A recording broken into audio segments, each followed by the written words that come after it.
यहाँ उपस्थित सम्पूर्ण आदरणीय महानुभावहरू, मैले सम्बोधनलाई धेरै लामो बनाउन चाहिने, त्यो समय यता विषयवस्तुमा खर्च होस् भन्ने मैले चाहेको छु।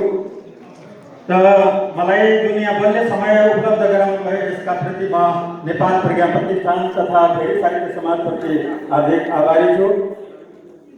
र आज म जुन बोल्न गइरहेको छु मलाई लागिरहेको छ, मलाई एउटा उखानबाट सुरु गरौँ जस्तो लाग्यो कि इन्द्रका अगाडि स्वर्गको बयान भन्ने एउटा उखान छ।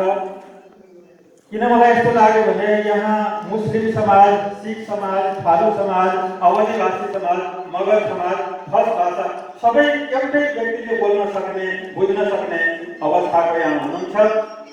यो विषयवस्तुसँग आञ्चलिकता सम्बन्धित भएको हुनाले जो यी विषयका जानकार हुनुहुन्छ उहाँहरूले लेखेको सिर्जनाप्रति मैले कति न्याय गर्न सक्छु भन्ने कुरा म आफैलाई विश्वास लागेको छैन।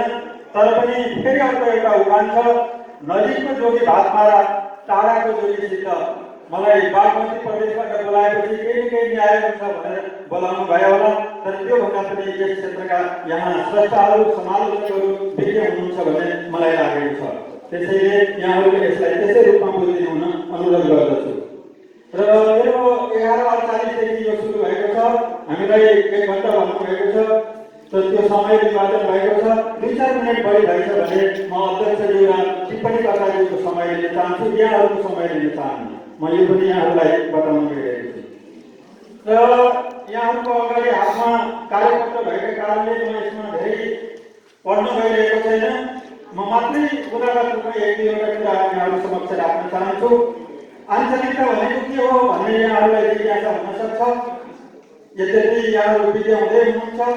अर्को हामीलाई भ्रम केले पनि पार्यो होला भने नेपालमा अञ्चल छ, विभाजन राजनीति पहिले चाहिँ के विकास क्षेत्र, अञ्चल, जिल्ला, अहिले प्रदेश भएको हुनाले हामीसँग त अञ्चल छँदैछ। त्यही लुम्बिनी अञ्चल, गण्डकी अञ्चल हो कि भन्ने पनि हामी कसैलाई त्यस्तो लाग्न सक्छ।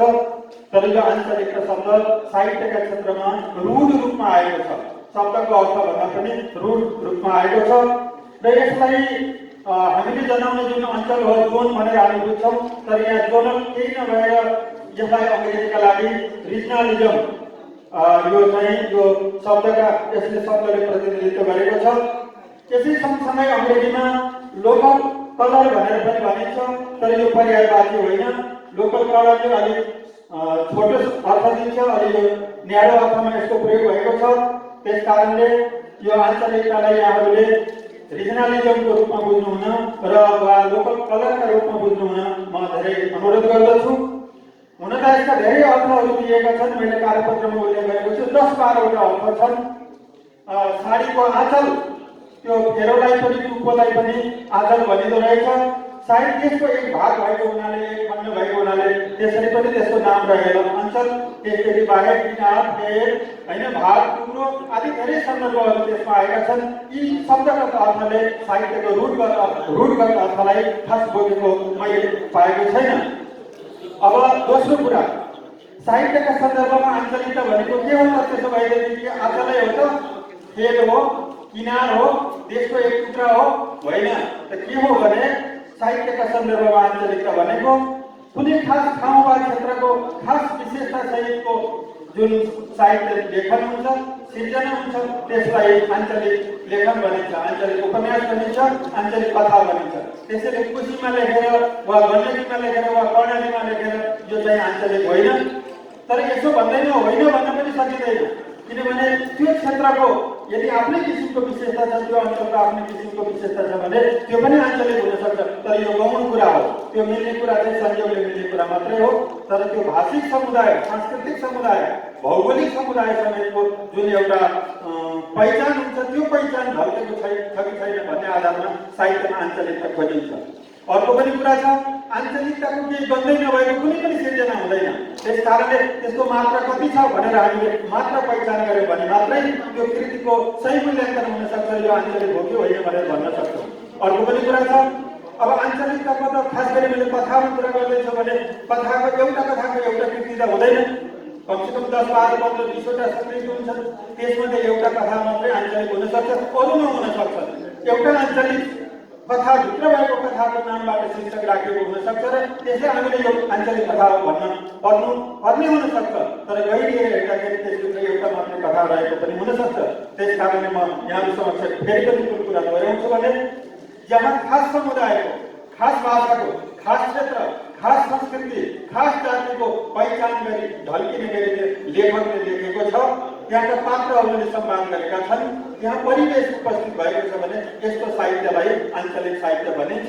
त्यसैले शब्दगत अर्थले आञ्चलिकतालाई बोक्न सकेको छैन, सन्दर्भ वा रूपगत अर्थमा मात्रै आञ्चलिकताको अर्थ बुझ्न सकिन्छ भन्ने मेरो दृष्टिकोण रहेको छ। र यसमा अरू दुई तीन कुराहरू पनि छन् कि आञ्चलिक जुन यो साहित्य हुन्छ यसले सहरलाई भन्दा गाउँलाई महत्त्व दिएको हुन्छ। कारण के छ भने सहरमा मिश्रित संस्कृति हुन्छ, भाषा हुन्छ, रहनसहन हुन्छ, तर त्यसले कसको पहिचान गर्ने, त्यसले पहिचानको पनि खोजी गर्छ।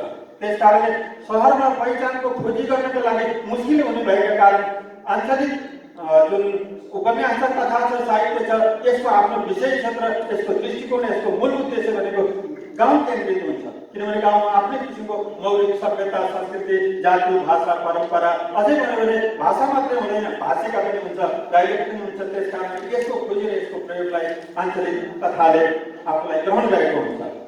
त यसमा एउटा अर्को पनि मान्यता छ।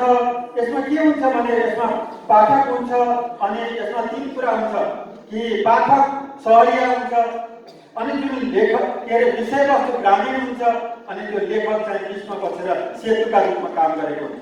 सहरकालाई र गाउँकालाई जोड्ने काम कसले गरिदिन्छ? लेखकले गरिदिन्छ। त्यसकारणले यस्तो विशेषता भएको यदि त्यो साहित्य छ भने त्यो आञ्चलिक साहित्य हुन्छ। अब यो म समय पनि हेर्दैछु, त्यस कारणले म आफ्नो कुरालाई छोट्याउने क्रममा यहाँहरूलाई राम्रो बुझाउन सकिरहेको छैन। हुन त प्रतिस्पर्धामा गएँ भने म पनि अघिल्लो कार्यक्रम 1 घण्टा 34 मिनट चलेको थियो, योभन्दा अघिल्लो 1 घण्टा 25 मिनट चलेको थियो। तर म त्यसरी प्रतिस्पर्धा सकेसम्म नगरौँ भन्ने गइरहेको छु।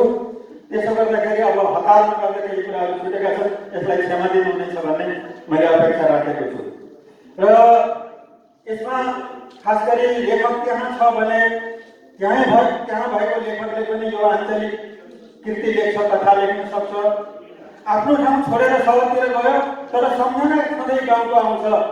त्यो चाहिँ अहिले नोस्टाल्जियाका आधारमा पनि यो चाहिँ लेखिन्छ। त्यसैले यो नोस्टाल्जियाको तत्त्व चाहिँ यसमा रहिरहेको हुन्छ।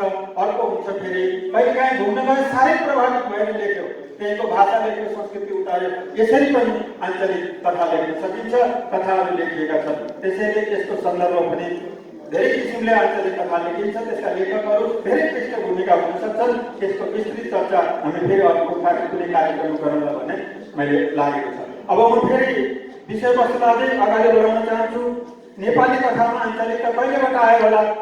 मैले सूक्ष्म अध्ययन गरेको छैन, किनभने मैले लगभग यो 2 दिन जतिमा यो कार्यपत्रको खेसरा लेखेको हो। मैले यसलाई कार्यपत्र पनि भनिरहेको छैन।